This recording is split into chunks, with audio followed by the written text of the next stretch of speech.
The next story is kind of an interesting one. Ungeek in the Philippines went to a Japanese video game press event that had included two major people from the Yakuza team, and essentially just they went to a press event to speak to these two particular folks on the like a dragon team and everything. And one of the questions that had came up was, why are they revisiting the Ishin game? Which, for anyone who needs a refresher, this was a Yakuza game that that was set. I want to say before the Meiji Restoration era, so kind of a very specific period in history. And it was one question that they just kind of had curiosity on, which was why look into completely remaking this game, because this game is on kind of the niche side, and on top of that, just is there any plans to potentially revisit other sort of Like a Dragon or Yakuza games in the past that could use a little bit more of a highlight and everything. And Masayoshi Yokoyama and Hiroyuki Sakamoto had both kind of commented back with answers to these questions and everything.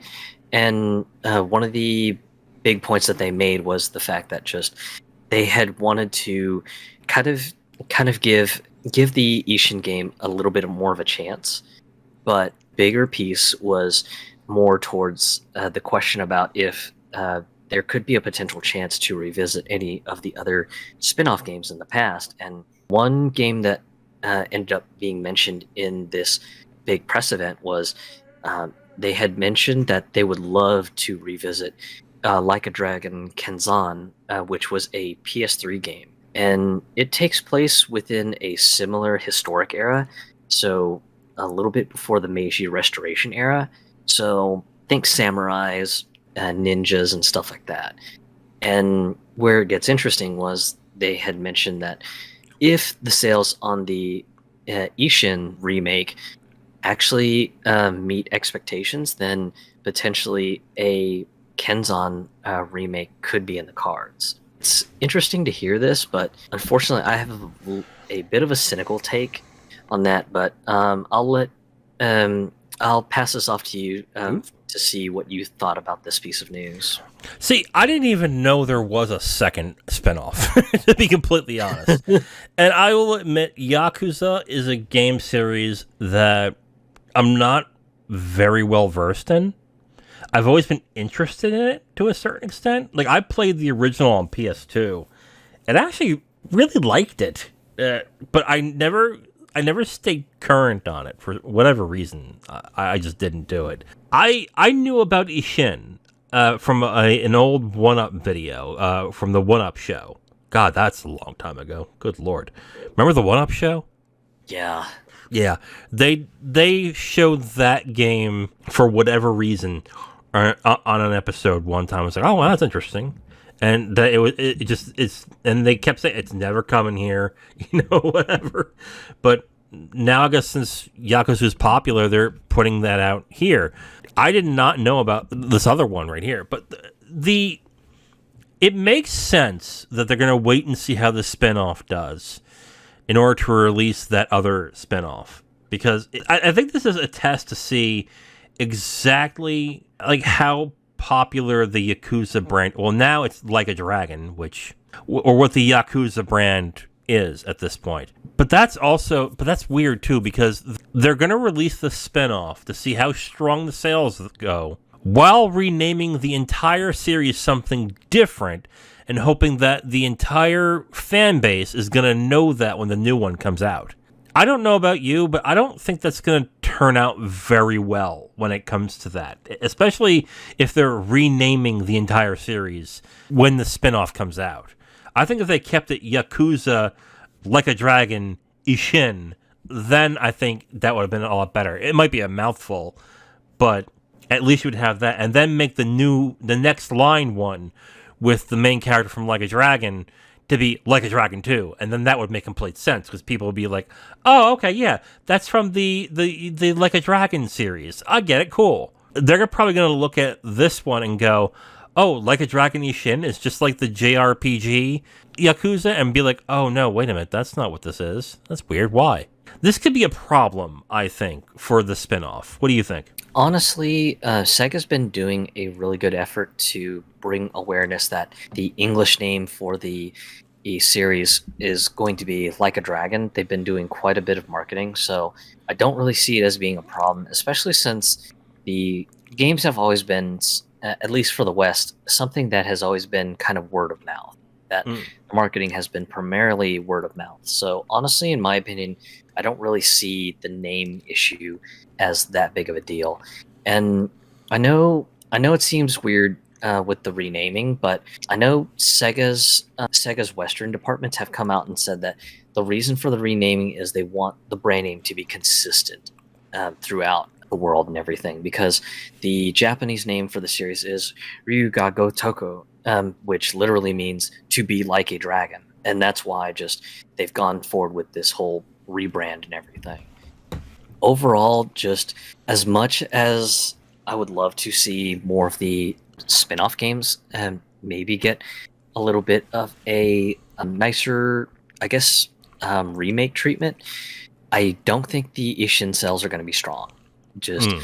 mostly because of this subject topic. This is the Japanese Bakematsu era, so not really something that most Westerners are aware about. I mean, most Western folks know about the Meiji era because there's just a ton of manga and anime subject matter that do cover the Meiji era, but some of the other eras in Japanese history, like the Warring States period, the Bakematsu era, those aren't things that most Western folks are aware of. And if if Western folks are aware of it, it's probably because of likely a niche interest in it. And the Yakuza and Like a Dragon games, they're already niche already. So you're talking a niche of a niche. And that's why just as much as I would love to see a Like a Dragon Kenzan remake happen, I just don't think it's going to be in the cards. I think just the sales on the Ishin remake are just going to be either low or underwhelming, and Sega's just going to write it off as okay, we tried. The West doesn't want this, so no more trying to get these games localized and translated. So I don't quite agree with that. I mean, you're telling me that the US audience that's into Japanese stuff is so ingrained into what era every Japanese movie, TV show, game is doing that they can hone down to the specific era as to which that they are lampooning or that they're trying to represent.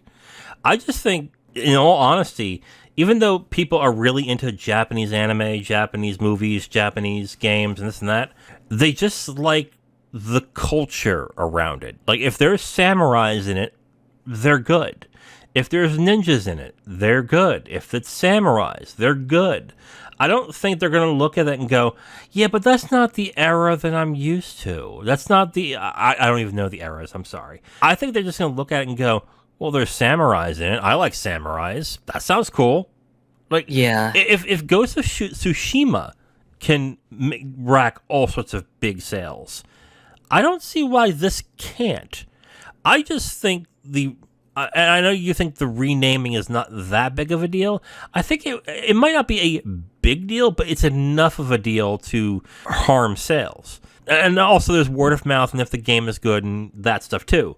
I don't think people will look at that and go, oh, that's not what I'm used to. As long as it still feels like a samurai movie or it has samurais and ninjas and stuff like that in there. I don't think they really are that discerning. I mean the reason I make mention of the era pieces, Mm-hmm. the Meiji era had clear heroes and villains.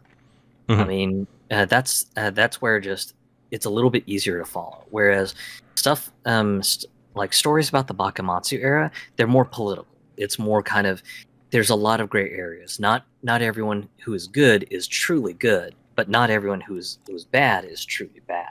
So there's just a lot of political intrigue, and some people are really into the political intrigue sort of stuff. Some people are not, and this gets into, at least with stuff like Kenzan and Ishin, it gets more into just the politics of those particular eras, and I just don't really see a massive interest in it, mostly because of that. And also, is another point I forgot to mention Hmm. that bears mentioning. So the staff behind the Ishin remake, they did confirm when the remake was announced that there will not be an English dub track. And the reason for that, they had mentioned, was that the particular speech mannerisms in the Bakamatsu era are very, very specific. So they had said that due to that, they don't feel that providing an English language track would be able to properly convey the intricacies of the language and enunciation of words and phrases and things like that. And I remember when that was confirmed, I had seen some people just going, "Oh, gross! No English track? Yeah, screw this. I'm not gonna play it. I don't want to fucking read subtitles when I'm playing a video game." Yeah, but you're talking about Yakuza fans. Yakuza hasn't had an English translation since the first one. Like, I don't No, the know. recent games have had English dub over tracks actually. Have they? Yeah, because Like a Dragon had an English track option. Judgment and Lost Judgment actually have a dub track option as well too.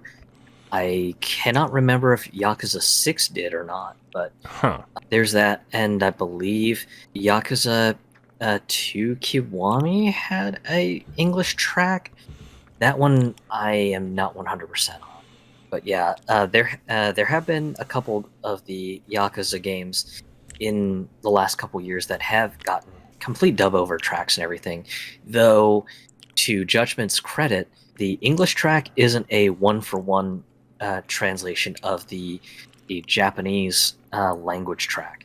They actually redid a lot of the grammatical structure to meet English language sensibilities. Hmm. So, and Sega actually has a couple of interesting videos showing the differences in just the Japanese track versus the English track and everything. So, yeah, there have been games in the last couple years that have had dub over tracks, but yeah, just when the Ishin remake announcement came out, there were a bunch of folks basically saying, "Oh, well, if it's not going to have an English track, fuck this. I'm not buying it because I refuse to read subtitles in a video game." And it's just like, oof. I think that's a bit of a short-sighted reason to not play a game, but Yeah. just hey, if that's how you feel about video games, whatever. I don't think that's going to be that big of a deal, though. I just, I don't know. Maybe it will. Maybe it will. But I don't think. I just think that if you are into Japanese media, you would have had to have dealt with subtitles at some point. Like, someone had to have told you, you have to see this anime, but it's in subtitles. I'm like, oh, do I really want it? And then you give it a shot, and you realize, oh, it's just fine. Whatever. Like, Yeah, I wish I could say that that's how it should be, but yeah, I have run into people in meat space that when I would recommend them like a anime that had not been picked up for localization and going, "Oh yeah, just this anime is completely fan sub, but yeah, because it's a fan sub, yeah, there's no English dub over track, but it's good enough that you'll end up just kind of getting used to it." And some people just flat out refused and been like, "Nope, I refuse to watch an anime subtitled because I don't want to have to read while I'm paying attention to the anime." And I'm just oh like, yeah. I mean, honestly, I dealt with that with movies too. Like, I would when yeah, when I used to do movie reviews and everything, and I would name a movie of the year a subtitled movie. I'm like, why are you? I don't want a subtitled movie. I don't want to read while I'm watching a movie. I'm like, ugh, good lord. So yeah, that's true. I've dealt with that too. I don't know. I just think a Yakuza fan, or now a Like a Dragon fan, is a little more discerning than that. But maybe I'm wrong. ultimately, I'd love to be proven wrong. I'd love to see just to be just the sales for the Ishin remake to just completely shatter expectations, and then for Sega to go, you know what, sales exceeded our expectations to a wild degree. You know what, you crazy Westerners, you asked for Kenzan to be remade, you're getting it. Like a Dragon Kenzan remake coming out 2026.